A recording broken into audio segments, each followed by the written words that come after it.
Hello and good day everyone, how's it going? I'm Sean David, thanks for tuning in.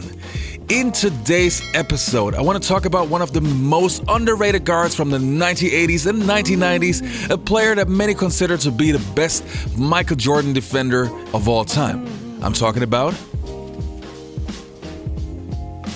Joe Dumars. So in this video, I will take a closer look at his career and see was he really that good when it came to guarding Michael Jordan.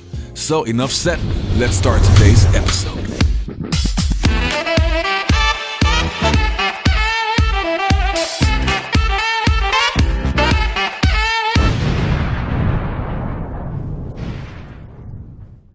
So in case you haven't heard of Joe Dumars, let's start the video by taking a quick look at his career and see how he made it to the NBA and how his NBA ride was.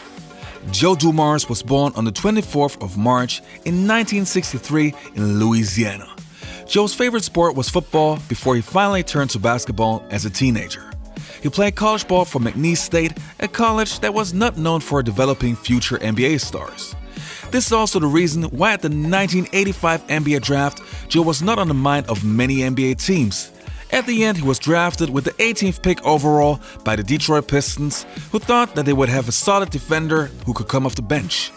Remember, at that time the Pistons were in a transition and changing from an up-tempo style and a score as much as we can mentality to what we later would know as the Bad Boys. Joe developed super fast, and in his second season he already was the starting shooting guard alongside Isaiah Thomas, forming a fierce tandem. Now Joe was turning into a star not only because of his great defensive skills, but also became a very effective shooter. In the 1989 playoffs, Dumars became the leader of the Pistons and proved that he was more than just Isaiah Thomas's running mate. Now we have 9 seconds left.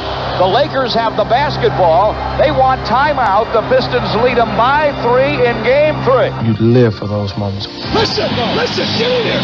We're in a position to win this game or play extra games, right? We're in a position to win this game.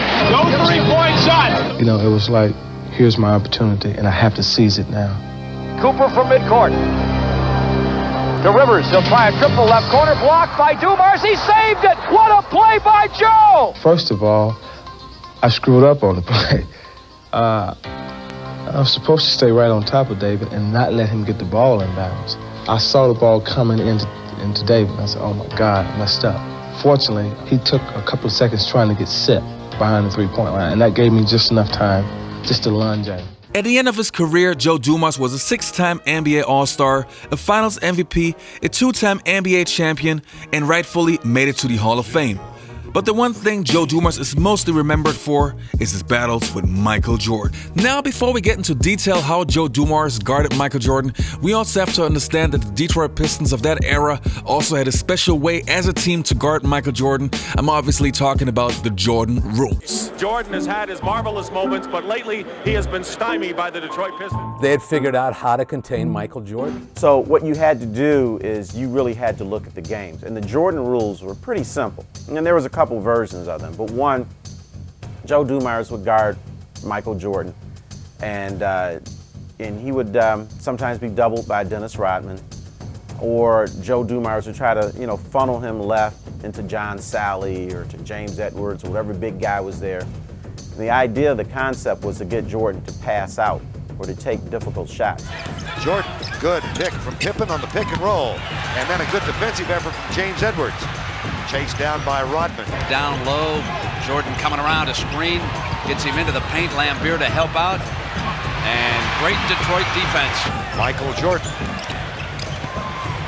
Jordan short with a shot. Give back. The second part of the Jordan rules was that, you send Joe Dumars somewhere else, all of a sudden you got 6'7", 6'8" Dennis Rodman on you. And Dennis Rodman was a physical player, and he would be hitting Jordan, hitting him, moving his feet. And Jordan didn't like that. So you had Joe Dumars, who probably was more compact and just stand in your face and guarding you in front of you somewhere. And now you have Dennis Rodman, who's trying to get inside of your head, tapping you, be physical, throwing that elbow. So he got 2 different looks. And so when Jordan got accustomed to Rodman, here comes Joe again, And now you have the other Jordan rules where you kind of funnel him into traffic. Now the next thing that I really want to take a look at is Joe Dumars' mindset. When he was guarding Michael Jordan before the game, he was so locked in and so focused, but you can see also in interviews how much he paid attention to small details. There have been some games where I thought I did a really good job on him, and we won the game, and I felt like he never got into a rhythm of the game at all. But I would be less than a man to sit here and tell you that I did it all myself, because we have such commitment from other guys behind me of help and rotation and all.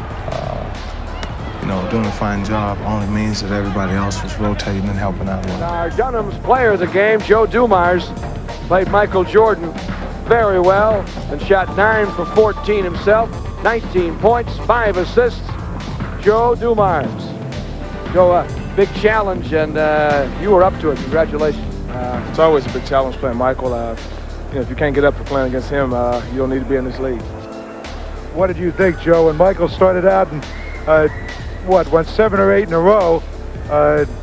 What was going through your mind? Well, main thing during that time is not to get discouraged, not get down, because he's going to make some shots. Now the next thing that I wanted to do is take a look at some numbers. What we see right here, what looks totally crazy, are the numbers of Michael Jordan from the 1986 season until the 1991 season, so basically his scoring prime.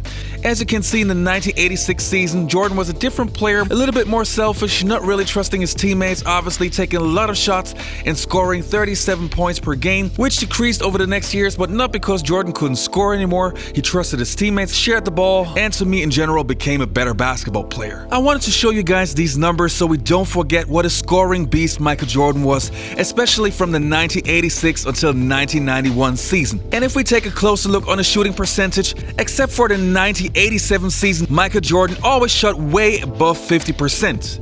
Now let's have a look how Joe Dumars actually did against Michael Jordan. They played a total of 48 times during the regular season, and the first thing that pops out to me is Michael Jordan's shooting percentage.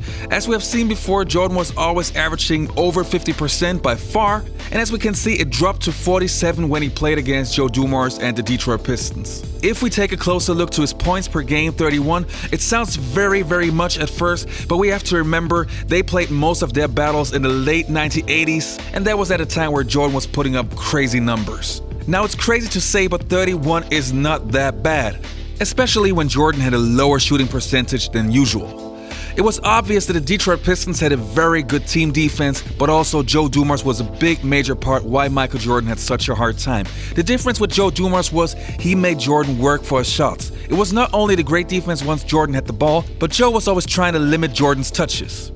He played very physical with Jordan and had such a disciplined footwork that he was able to stay in front of Jordan. Not all the times, but many times. The perfect matchup between two masters of the all-court game.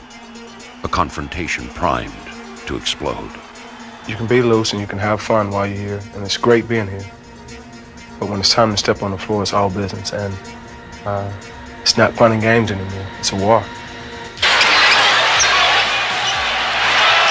This competitive thing clicks in that you look for all the weaknesses of the defense that's playing you, and you look to break him down somehow, mentally, physically. It doesn't make a difference. I'm looking to destroy my defensive man. The quarter. Here's Jordan, left baseline drive to the that was. Every time he's on the floor, you become consumed by Michael Jordan. You become consumed that he's out there. Middle of the center stage here. When you make a mistake, it's not even a question of whether or not you're going to get burned. You're burned already.